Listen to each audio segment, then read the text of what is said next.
तो शुरू करते हैं हम। सिंपल क्यूब हमने देख लिया था। सिंपल क्यूब से रिलेटेड चीजें आप लोगों को याद होनी चाहिए। सिंपल क्यूब में हमने देखा था कि फर्स्ट कोऑर्डिनेशन नंबर यानी फर्स्ट नियरेस्ट नेबरिंग डिस्टेंस ए था, second nearest neighbouring distance √2a, third था √3a, फोर्थ कितना था 2a और फिफ्थ कितना था √5a। याद आ गया। और मैंने आपको ट्रिक में ये भी बताया था कि a का मल्टीपल हो तो कोऑर्डिनेशन नंबर 6, √2 का मल्टीपल हो तो कोऑर्डिनेशन नंबर 12, √3 का मल्टीपल हो तो कोऑर्डिनेशन नंबर 8 और इसके अलावा कोई और दूसरा मल्टीपल हो तो कोऑर्डिनेशन नंबर 24। इफिशिएंसी हम कैलकुलेट कर चुके थे, राइट। अगर कुछ भी नहीं बोला तो फर्स्ट नियरेस्ट डिस्टेंस से पूछा जाएगा, ठीक है ना। अब हम बात करते हैं किसकी, बॉडी सेंटर्ड की। सेकंड है BCC यानी body centred cubic unit cell. अब बॉडी सेंटर्ड में होता है क्या एक्चुअल में, अब यहाँ पर देखिए, अगर आपको ध्यान हो, ये 4 बॉल ऊपर हो 4 बॉल नीचे हैं, उनके बीच में एक बॉल और फंसा दीजिए। 4 बॉल ऊपर और 4 बॉल नीचे, उनके बीच में एक बॉल और फंसा दिए तो क्या कंडीशन होगी, क्या वो चारों बॉल एक दूसरे को टच करेंगी? 4 ऊपर और 4 नीचे है, तो इनके बीच में आपने एक बॉल और फंसा दी तो क्या वो बॉल टच करेगी? हाँ वो करेगी सर। किसको टच करेगी? वो 8 कॉर्नर को वो टच करेगी। यानी कंडीशन कुछ इस टाइप से हो जाएगी, इसकी कंडीशन कुछ इस टाइप से हो जाएगी कि एक बॉल, दूसरी बॉल, तीसरी बॉल और चौथी बॉल, ये 4 बॉल, ठीक है, और ये बीच वाली बॉल सेम साइज की, हो गया दूर दूर। हाँ सर। और 4 बॉल बिल्कुल इसके ऊपर है, 4 बॉल बिल्कुल इसके ऊपर है, एक बॉल, दूसरी बॉल, तीसरी बॉल और एक चौथी बॉल। अब बात क्लियर हो रही? हाँ सर। ठीक है, चलिए। तो इसमें हमने क्या क्या कैलकुलेशन देखा, मुझे जल्दी से बताइए। हमने देखा था कि √3a इक्वल टू क्या निकाला था हमने, 4r, याद आया? हाँ सर। दूसरा √3 equal to 4r। Packing fraction कितना फाइंड किया था हमने, 68%। और वेट कितनी फाइंड की थी, 32%, याद आया? हाँ सर। वैल्यू यहाँ कितनी थी, टोटल 2z की वैल्यू आई थी, राइट? Yes sir. ठीक, अब इतनी बात तो अपनी हो गई इसमें। अब इसमें ये देखिए, इसको मैं वापस से बना रहा हूं यूनिट सेल।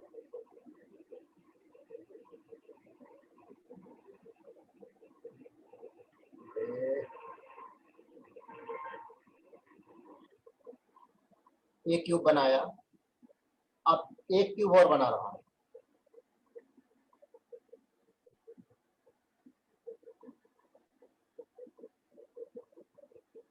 ठीक है, हाँ सर। एक कॉर्नर पर एटम इस क्यूब के, दूसरे क्यूब के भी कॉर्नर पर एटम्स, क्योंकि यूनिट सेल कंटिन्यूसली एक दूसरे से लिंक्ड है। और ये आपका बॉडी सेंटर का एटम। अब बॉडी सेंटर के एटम को मैंने नंबर दे दिया 1। तो सबसे नजदीक कौन सा एटम होगा,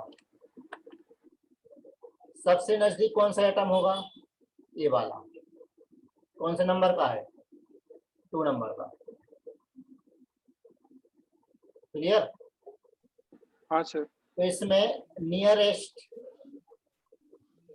नियरेस्ट कितने डिस्टेंस पर होगा, √3a/2 पर, है ना? हाँ सर। और कोऑर्डिनेशन नंबर क्या होगी इसकी, √3 का मल्टीपल यानी 8।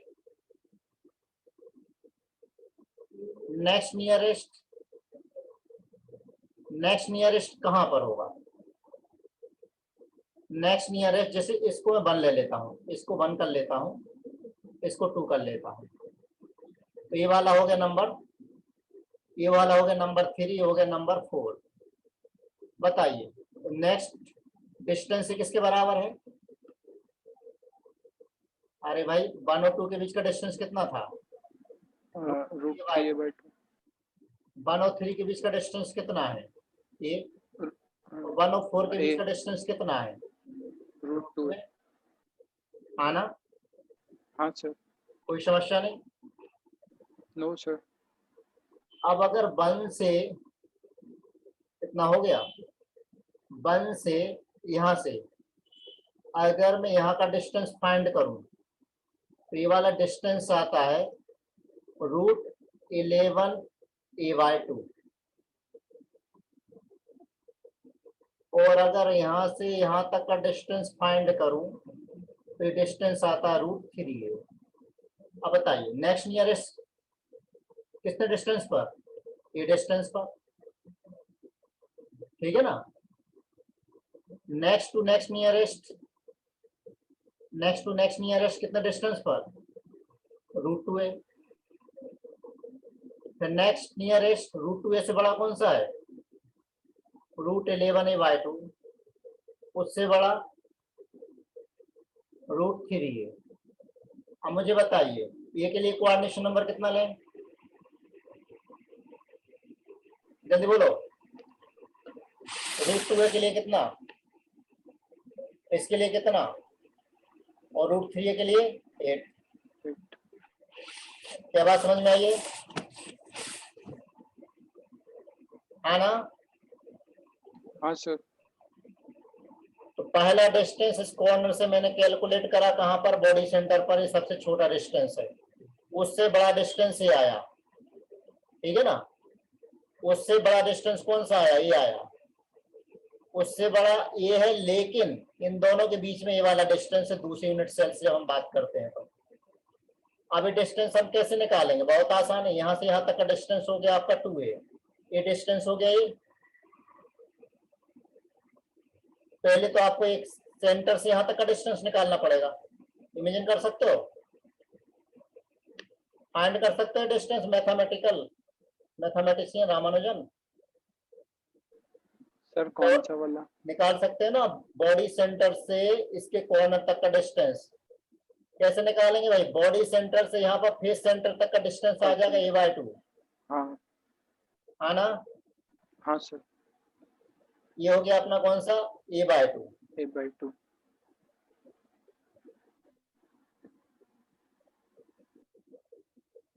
आप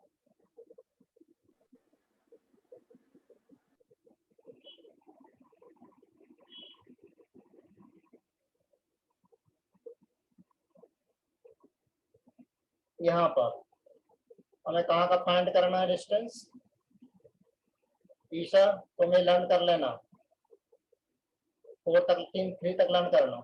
हमें यहाँ से यहाँ तक का डिस्टेंस Yes, फाइंड sir. करना है। तो पाइथागोरस थ्योरम लगा करके आप फाइंड कर सकते हो। पहले आप क्या करेंगे, या तो हम इसको ऐसा कर लें, यहाँ से यहाँ पर ले लें, तो ये डिस्टेंस हो गया आपका a/2। अरे हो जाएगा, निकल जाएगा, हाँ सर। ठीक है ना, कोई टेंशन नहीं इसमें। चलिए नेक्स्ट पेज पर मूव करें। हाँ सर।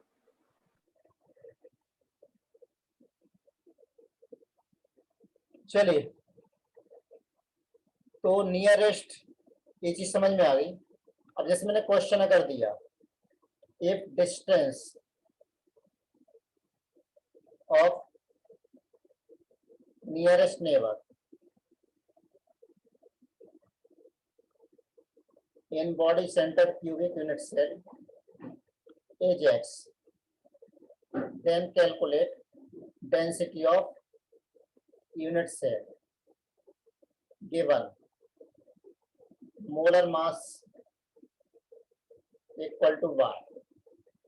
बताइए density equal to z into m by a cube into n, correct. अब डेंसिटी हमें फाइंड करना है, z की वैल्यू BCCNE2, m की वैल्यू क्या गिवन है y, अब a की वैल्यू हमें चाहिए। अब BCC में नियरेस्ट नेबर दे रखा है, मतलब फर्स्ट नियरेस्ट नेबर।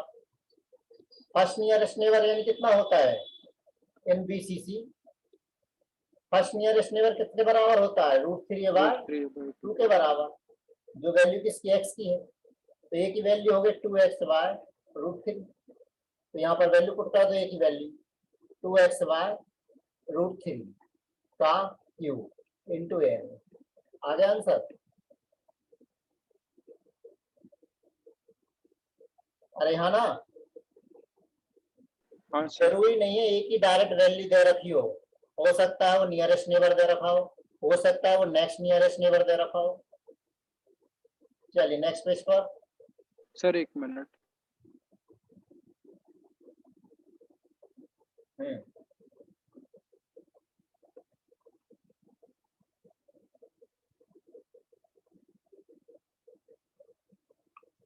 हाँ सर हो गया।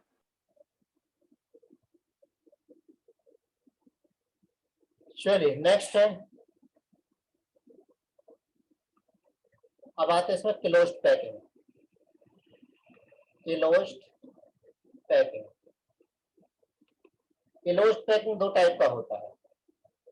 पहला होता है cubic closed packing,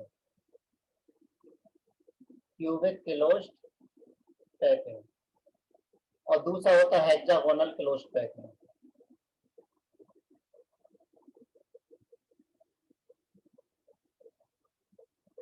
cubic closed packing यानी सीसीपी, तो हेक्सागोनल क्लोज्ड पैकिंग यानी एचसीपी। अब क्यूबिक क्लोज्ड पैकिंग में पैकिंग इफिशियंसी है वो 74% है, इसमें पैकिंग इफिशियंसी 74% है। जेड की वैल्यू यहाँ पर 4 होती है, यहाँ पर 6 होती है। क्यों? क्योंकि ये एफसीसी के इक्विवेलेंट है। कोऑर्डिनेशन नंबर यहाँ पर भी 12 है, यहाँ पर भी 12 है, मतलब दोनों में डेंसिटी सेम रहेगी, दोनों में डेंसिटी सेम रहेगी। तो हमें इन दोनों को यहाँ पर डिस्कस करना है, दोनों आपके एनसीईआरटी के भी सिलेबस में है। ये सब बात समझ में आ रही है? Yes sir. अब यहाँ पर देखो अरेंजमेंट हमें कैसे बताना है, उस अरेंजमेंट को आप ध्यान से देखिएगा।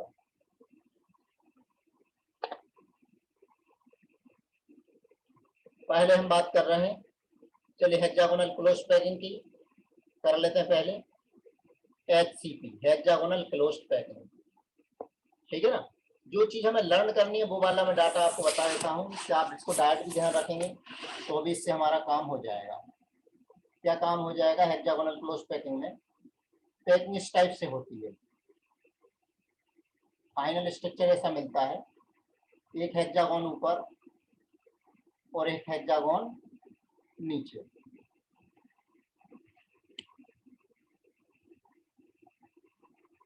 और ये दो एटम ये रहे, अब इनको ज्वाइन कर देते हैं,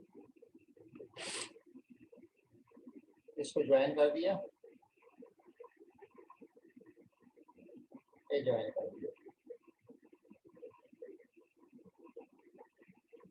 अब मुझे बता इसमें एटम्स कहाँ कहाँ पर है, लेटाइस पॉइंट कहाँ कहाँ पर है। लेटाइस पॉइंट में अब यह 3 एटम और भी हैं within unit cell. Lattice point कहाँ कहाँ पर है? 12 तो कॉर्नर है 12 कॉर्नर, देखिए 1 2 3 4 5 6 और 2 फेस है, 2 फेस सेंटर। क्या फेस सेंटर दिख रहा है हमें? एक है और एक है, और 3 कहाँ पर है? 3 with in body. Clear?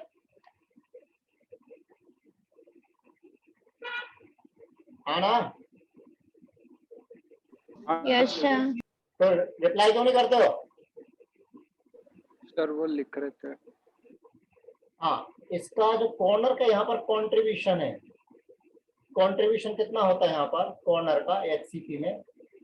Contribution, corner का कंट्रीब्यूशन होता है यहाँ 1/6, फेस का कंट्रीब्यूशन 1/2 और विद इन बॉडी का कंट्रीब्यूशन 1 ही होता है। तो यहाँ पर जेड की वैल्यू क्या होगी? कितने कॉर्नर है हमारे पास? 12 कॉर्नर। समझने की कोशिश करो, बाद में नोट करना। 12 कॉर्नर है 12 कॉर्नर, 6 नीचे 6 ऊपर। कंट्रीब्यूशन कितना? 1/6। फेस कितने यहाँ पर? 2। कंट्रीब्यूशन कितना? 1/2 और विद इन बॉडी कितना है? 3। कितना आया? 6 आ गया। हाँ सर, यस सर। ए वाला डिस्टेंस ये है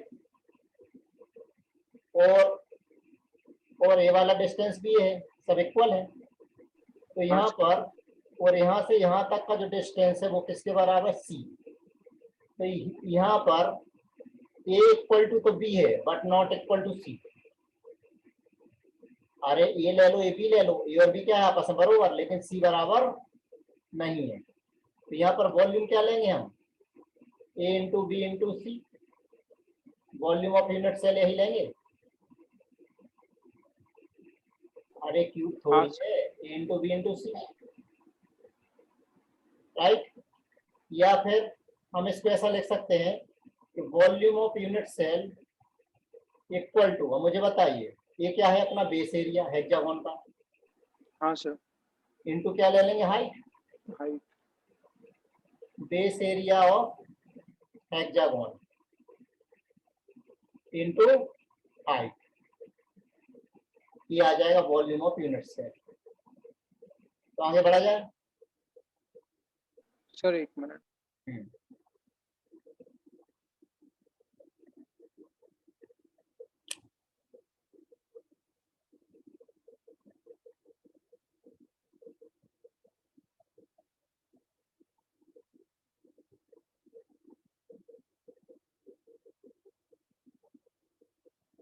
ध्यान रखिएगा होमवर्क बिल्कुल ही पेंडिंग नहीं होना चाहिए।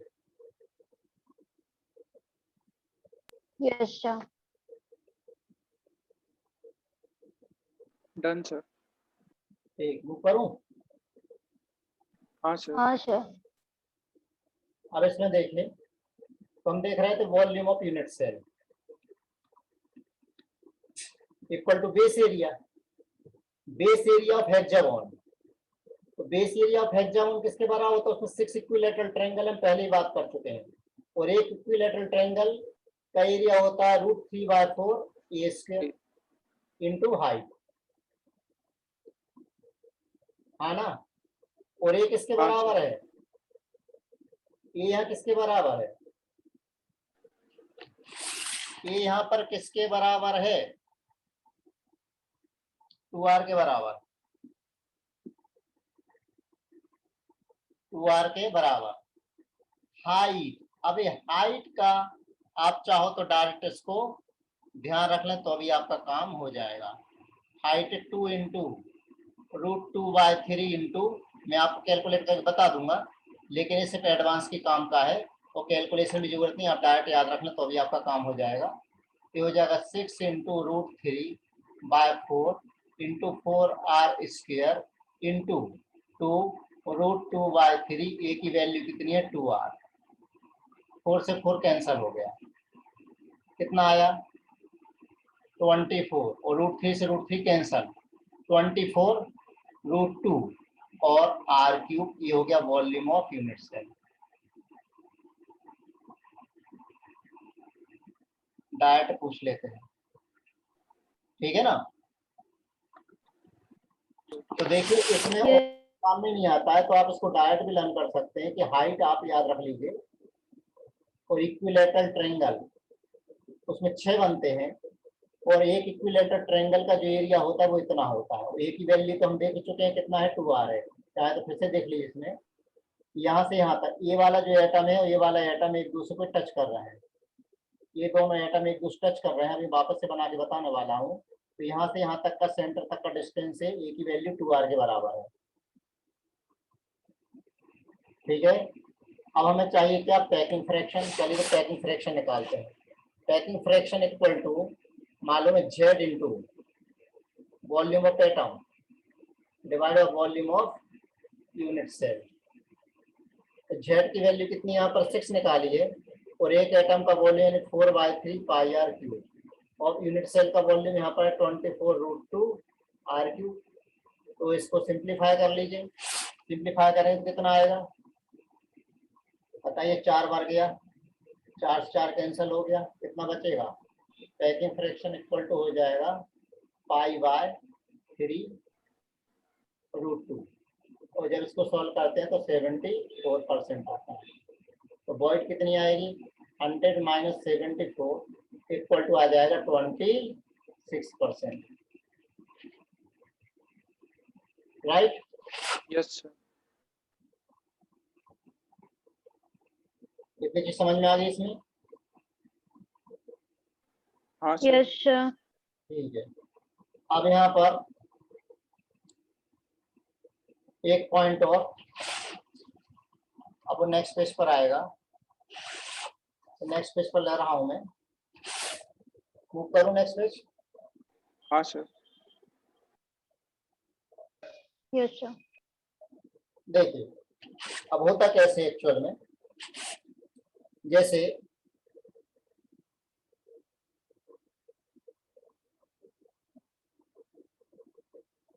एक एटम की एक लेयर है। अब इसको डिप्रेशन है, डिप्रेशन में नेक्स्ट लेयर रखो।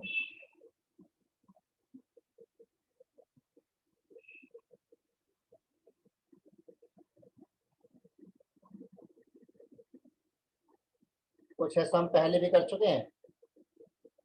हाँ सर। ये पहली लेयर हो गई। कौन सी लेयर है? A layer. अब ए लेयर में देखिए दो टाइप की वॉइड्स मिल रही हैं, एक वॉइड पे हो गई और एक नीचे की तरफ है। कौन सी वॉइड है? ट्राइंगल। ट्रायंगल। Triangular void. अब इस वॉइड के ऊपर, इस ट्रायंगुलर वॉइड के ऊपर दूसरी लेयर फिट करो।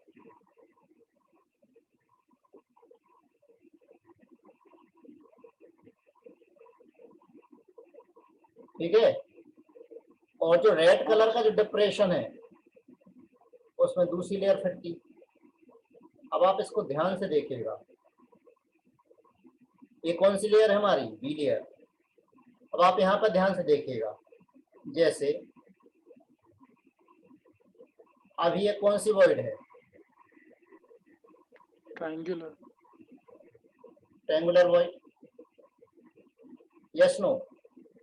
Yes sir.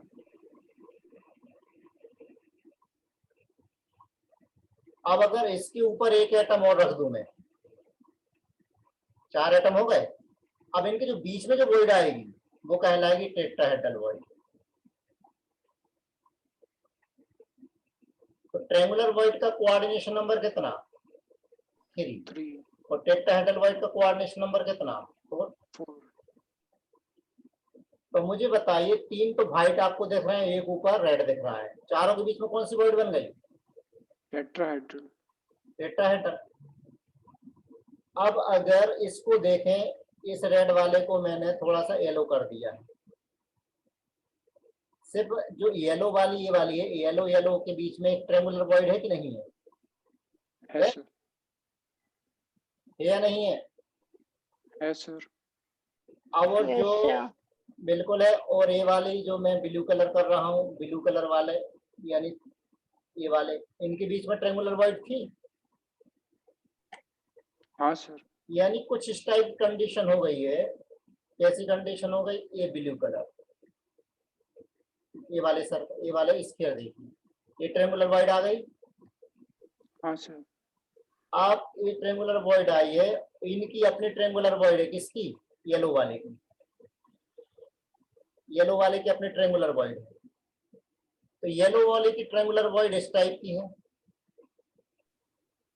और ब्लू वाले की ट्रायंगुलर वॉइड ऐसी है। हाँ ना? ध्यान से हाँ देखो, सर। ऐसी दिख रही? Yes sir. उल्टा कर दिया ना सर? नहीं नहीं, ये देखो ना, ये वाली। अच्छा हाँ हाँ हाँ हाँ हाँ वो ब्लू वाली हाँ नीचे। हाँ, थोड़ा उल्टा हो गया। चलो सुल्टा कर लेते हैं, सुल्टा कर लेते हैं। ये वाली ऐसी और ये वाली ऐसी, चलेगा? इसके बीच में भी अभी जो हमें गैप मिल रही है, ये गैप क्या कहलाती है? Octahedral void. दो ट्रायंगुलर वॉइड के बीचों बीच जो गैप मिलती है वो कौन सी है? Octahedral void.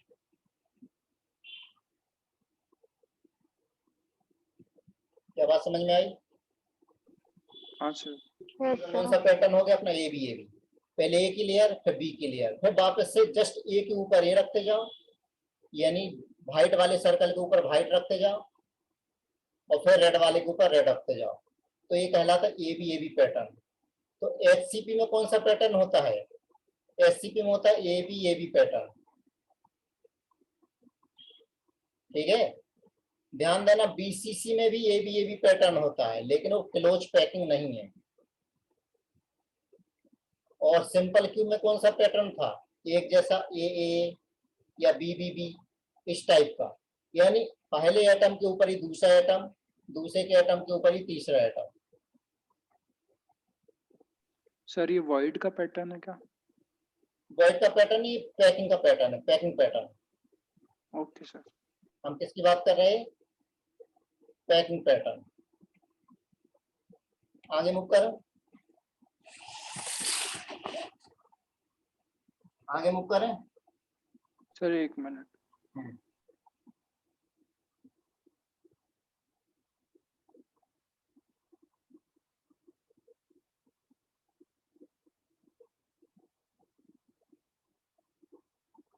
हाँ सर।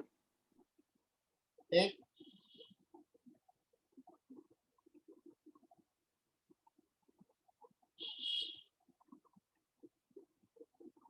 अब यहाँ देखिए,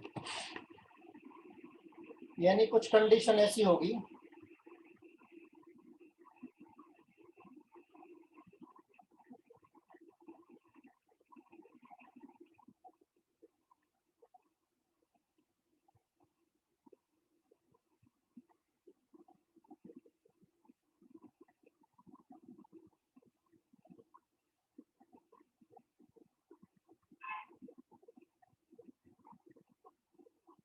देखो, 6 एटम तो हो गए हेक्सागोन के।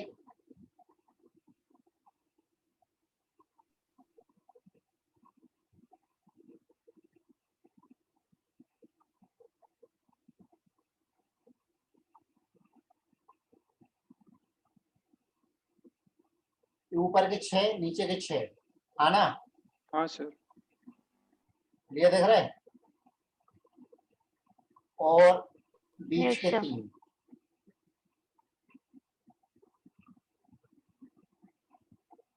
ये बीच के 3।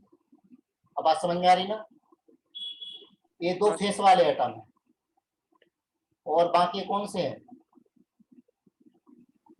कॉर्नर वाले एटम है।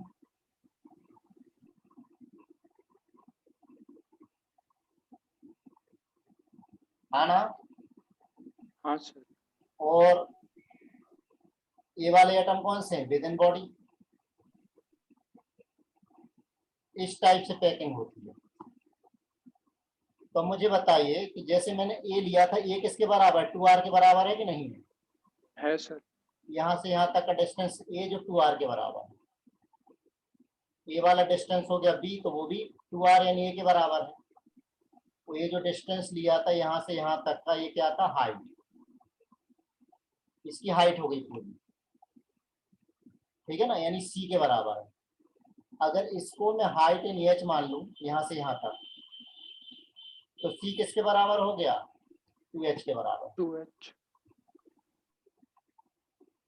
ठीक, यस सर। अब इसमें ध्यान देना, जो 3 जो एटम है पूरे पूरे अंदर नहीं है, पूरे पूरे अंदर नहीं है। तो यहाँ पर the 3 particle of the middle layer in hexagonal closed packing are not completely inside the unit cell, but the effective number of particles from that layer are 3 only. अब एक्चुअल में क्या, जितना पार्ट इसका दूसरी जगह शेयर हो रहा है, किसी दूसरे वाले का हमारी तरफ शेयर हो रहा है। यानी कहने का मतलब ये है कि जैसे हमारे पास 3 रोटियां, मैं तीनों पूरे पूरे मेरे हिस्से में नहीं आ रही है, वही थोड़ा सा हिस्सा कोई दूसरा भी खा रहा है, तो जो दूसरा हिस्सा, जो दूसरा कोई मेरा थोड़ा सा हिस्सा खा रहा है, तो उसका भी उतना हिस्सा मैं भी खा रहा हूँ, तो मेरे हिस्से में टोटल कितनी हो गई? 3 हो गई। हाँ सर। भाई अगर इनका कुछ हिस्सा कोई दूसरा शेयर कर रहा है, तो दूसरे का उतना हिस्सा मैं भी शेयर कर रहा हूँ, तो मैं कितनी ले लूंगा? टोटल 3 ले लूंगा। इतनी बात समझ में आ गई? हाँ सर। राइट। Yes, sir. अब इसके बाद अब हम बात हाँ, करेंगे सर। टेट्राहेड्रल ऑक्टाहेड्रल वॉइड, वो क्या होती हैं आगे बात करेंगे हम। पहले हम एफसीसी की बात और कर लें। तो ये तो हो गई एचसीपी, हेक्सागोनल क्लोज पैकिंग में। बताइए क्या क्या पॉइंट देखे हमने? जेड की वैल्यू कितनी थी? 6। पैकिंग फ्रैक्शन कितना देखा था? π/3√2, यानी कितना? 74%। Right. Volume of unit cell, volume of unit cell कितना निकला था? 24√2 R2, मैंने बोला था इसको आप चाहो तो ध्यान रख लो। और height of unit cell, height, height कितनी आई थी? 2 इंटू √2/3 इंटू 2r, ये हाइट आई। और बेस एरिया कितना फाइंड किया था हेक्सागोन का, 6 इंटू √3/4 इंटू 2r का स्क्वायर, ये बेस एरिया आया था। कोऑर्डिनेशन नंबर कितना, 12 कैसे, जैसे ये वाला एटम ले लूं मैं, तो इस एटम के चारों तरफ 6 एटम है और 3 ऊपर है, और ऐसी कैसी 3 नीचे भी रहेंगे, तो कैसे रहेंगे, 6 in the plane, 6 in the plane plus 3 above plus 3 below the plane. Total कितनी होगी कोऑर्डिनेशन नंबर, 12 कोऑर्डिनेशन नंबर हो गई। ठीक है, आगे हाँ बढ़े। सर एक मिनट।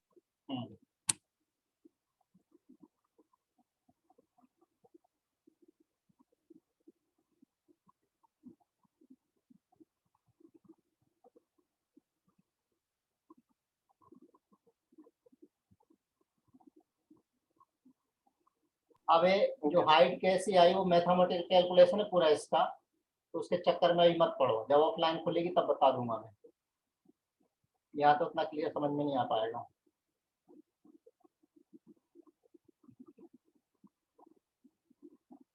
Done sir.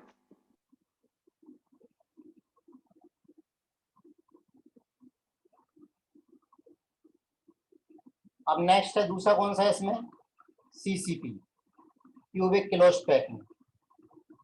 नाम क्या है इसका, क्यूबिक किलोज पैकिंग। तो क्यूबिक किलोज पैकिंग को हम कल डिस्कस करेंगे।